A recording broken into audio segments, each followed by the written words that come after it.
20th century and now well into the 21st, religion and commercialization have gone through dramatic shifts in their societal values, with the works of Freud becoming used in attitude shaping and creation. Society took a dramatic shift from a logical one to an illogical one. At the same time, organized religion's power waned to the idea of individualism. Western society grew in a direction where the bond of humanity was destroyed. In 1962, a year before his death, Aldous Huxley published his final novel, Island. This final work in his long and respected line of literature was not as critically acclaimed as his previous work, Brave New World. Unlike his past works, which were based on the horrors of the present society and inferred dystopias to evolve out of them, the main society within Island is his vision of a utopia, a modern oasis in the midst of perpetual garbage. During the time after his most popular work, Brave New World, was written, Huxley gained inspiration for this newly fashioned utopia from Mahayana Buddhism, of which he was a practitioner of, and from hallucinogenic drugs, which his earlier novel, Doors of Perception, gave a clear look into. However, before we are able to dive into Island feet first, it is essential to look at the life of Aldous Huxley in order to further understand the motivations for putting such a novel to pen. Aldous Huxley was born in 1894 in Surrey, England, into the renowned Huxley family. His grandfather, Thomas Henry Huxley, was one of the preeminent scientists of his day, coining the term agnostic, while his father was a renowned botanist. With these men in his family, it is not difficult to see whether Huxley's affinity for psychotropic drugs and his lack of allegiance to religion may have had its foundation. During Huxley's adolescence, he developed a serious illness that left him blind for the greater part of 2 years. During this time, his older brother Trevennan was his closest companion. However, Trevennan was in love with a woman beneath his social class, and the pressures to withhold this information led him to take his own life. This tragic death of his brother due to societal pressures began to shape Huxley's opinion that society was horrifically misguided. In 1937, after he had already published 7 acclaimed novels, Huxley relocated to California with his family and his best friend, Gerald Heard. Heard, who was a British mystic whose philosophy drew upon Buddhism as well as psychoanalysis. His encounters with Heard sparked a curiosity within Huxley to further inquire about Eastern religions. The last 20 years of Huxley's life, the years most important in influencing Island, were spent divulging in Eastern mysticism and experimenting with hallucinogenic drugs of mescaline and LSD. These substances and experiences are the backbone of which not only Island is written, but also Doors of Perception and Heaven and Hell.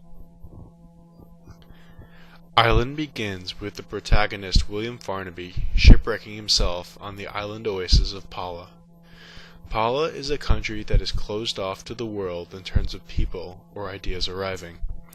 Farnaby's main goal for being on the isle is to convince the Queen of the Isle, the Rani, to open up the island to his boss, Lord Aldehyde, to exploit the isle's untapped oil resource.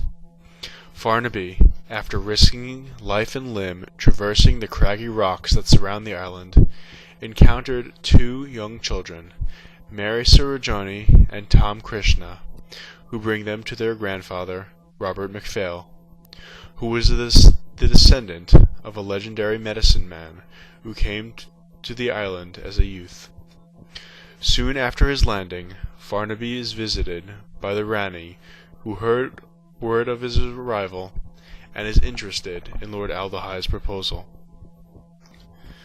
Through the encounter of MacPhail and the Rani, it is clear that there is turmoil in Pala, and that the past and future life of the island seem greatly disjointed. After healing to a sufficient point, which would warrant deportation, Farnaby convinces MacPhail to let him stay, because he wished to experience Pala's culture and the people's ways of life. In actuality, Farnaby wished for more time to allow for the oil deal to finalize. After securing himself more time in Pala, Farnaby is then given an extensive tour, which consisted of being shown the island's educational system, complex agricultural methodology, economic structure, and religious services. At this point in time, Farnaby is a cynic, almost to a satirical and caricatural sense. His job as a journalist does not allow him to take yes for an answer, which makes the purity of the happiness of the people on the island even more hard to believe. As he progresses through the aspects of the culture, there begins to be a noticeable change in Farnaby. His attitude is softer, and he begins to grow sick of his lifestyle the more he glimpses the disgusting contrast between Marungan, the warped future king, and the people of his country. The climax of Farnaby's experience on the island occurs with his use of psychedelics that aid in his restructuring of thought, and allows him to see clearly and without bias. The next morning, the day Marungan officially takes control as the King of Pala, he begins the modernization of his country, which will ultimately lead to the end of the society as he knows it. The major conflict of Ireland is the struggle for the laymen of Pala to maintain their Buddhist lifestyle, while the Rani and the future Raja seek economic gain, industrialization, and militarization. The future Raja, Marungan, although is Palanese by blood, did not grow up in Pala, and was educated to believe that the way to happiness is through mass consumption rather than Mahayana Buddhism that is practiced on the island. During his education, Marungan was forcibly ingrained to feel that every aspect of the Mahayana practices that his future people practice were to be considered not only wrong, but filthy. A secondary conflict of the novel takes place with the protagonist, Wolf Farnaby. As Farnaby spends more and more time on the island, he becomes torn between his original mission, securing the oil future for his boss, and the resulting compensation, and his developing love for the culture that fills the void that has existed through his life. During his childhood, his father's favorite pastimes were drinking liquor and beating him. As an adult, Farnaby had a problem with women, specifically feeling that he was unworthy and undeserving of their love. Alternatively, another conflict that exists within Farnaby is between the happiness he experiences while isolated and the trouble that brewed in his past. His family life was an unsuccessful one, steeped with a lack of love. His father was an alcoholic lawyer, and his mother, a non-presence in his life, provided a callous foundation for which Farnaby could start his life. As he progressed into adulthood, his relationships with women clearly reflected the lack of respect his parents showed him. He cheated on his wife because of the constant feeling of boredom and an underlying sense of complacency. The unbridled joy of the inhabitants of Pala provides a direct contrast to the shallow and pointless existence that he had lived. The tertiary conflict that exists in Ireland is the clash between Western society, with its commercialism and consumption, and the society of Pala, which seemed to have avoided the pitfalls that had befallen the former. Through the people of Pala, Huxley expresses his distaste with Western religion, specifically Christianity, as theory without practice, and a religion steeped in hypocrisy. Through the words of Robert MacPhail, Huxley offers this critique on Western society. Quote, "No hells on earth, and no Christian pie in the sky, no communist pie in the 22nd century, and it really isn't your fault. You're almost compelled to live that way because your present is so frustrating. And it's frustrating because you've never been taught how to bridge the gap between theory and practice." It was known for certain that 99.9% of the human race were condemned to everlasting brimstone. Perfect faith is defined as something that produces perfect peace of mind, but perfect peace of mind is something that practically nobody possesses. Therefore practically nobody possesses perfect faith. Therefore practically everybody is predestined to eternal punishment. Along with this critique, Huxley was also adamant in his objection to the Christian tendency to strike children as a form of punishment, preaching that violence only begets more degradation. He speaks of the fact that the major players of religion in the West, Jews and Christians, were notorious child beaters, while Hindus and Buddhists preached nonviolence. The Quakers, who released themselves from this cycle, were the first to denounce slavery. The Christians withheld their protest of slavery because of the violent tendencies within themselves. Furthermore, Huxley offers a sharp contrast to the economic styles between Pala and the world's developed countries. In the West, humans have adapted to the economy and technology, while the reverse is the case in Pala. While the West views the role of humans to be mass consumers, the East views the role of humans to be happy.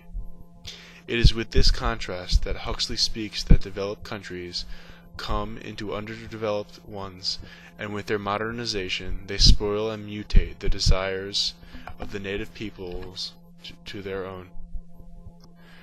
The people of Pala practice a combination of Mahayana and Tantric Buddhism. Along with these main Mahayana practices, they also combine the use of what Huxley refers to as mushka medicine. This medicine, used to clear the senses and view the world through a clearer lens, clearly parallels Huxley's later personal use of mescaline and LSD for his own introspection. The popular Buddhist doctrine of Nirodha, the cessation of desire, is also symbolically represented in Island. The people of Pala are constantly reminded by talking birds called minas that they should be concentrated on, quote, the here and now, making sure that the past events, are good and bad, are given up because they weigh on the self and make it unhappy. Also, the minas scream attention when people are too focused on the future, which can also prevent people from the cessation of their desires. Meditation, one of the major tenets in Buddhism, is found throughout Pala as a source of relaxation and concentration. The school system makes use of meditation in a very keen way. The children, given a particularly difficult problem, use meditation to distort time, making it seem like hours go by when actually time has only elapsed by minutes.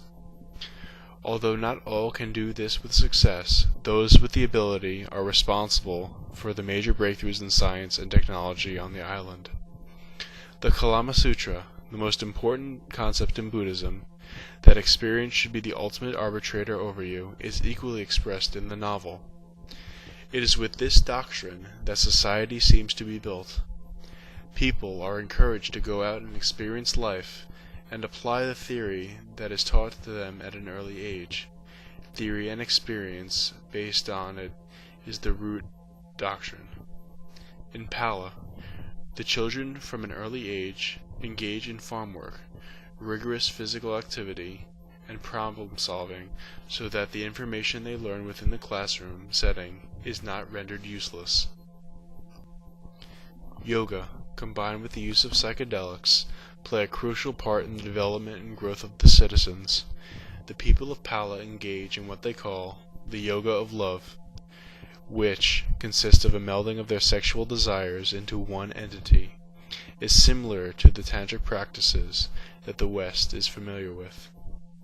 Although Island can be perceived as Aldous Huxley's outlet of Eastern philosophy and practice, there are many issues that are timeless and still need to be addressed in our advanced world.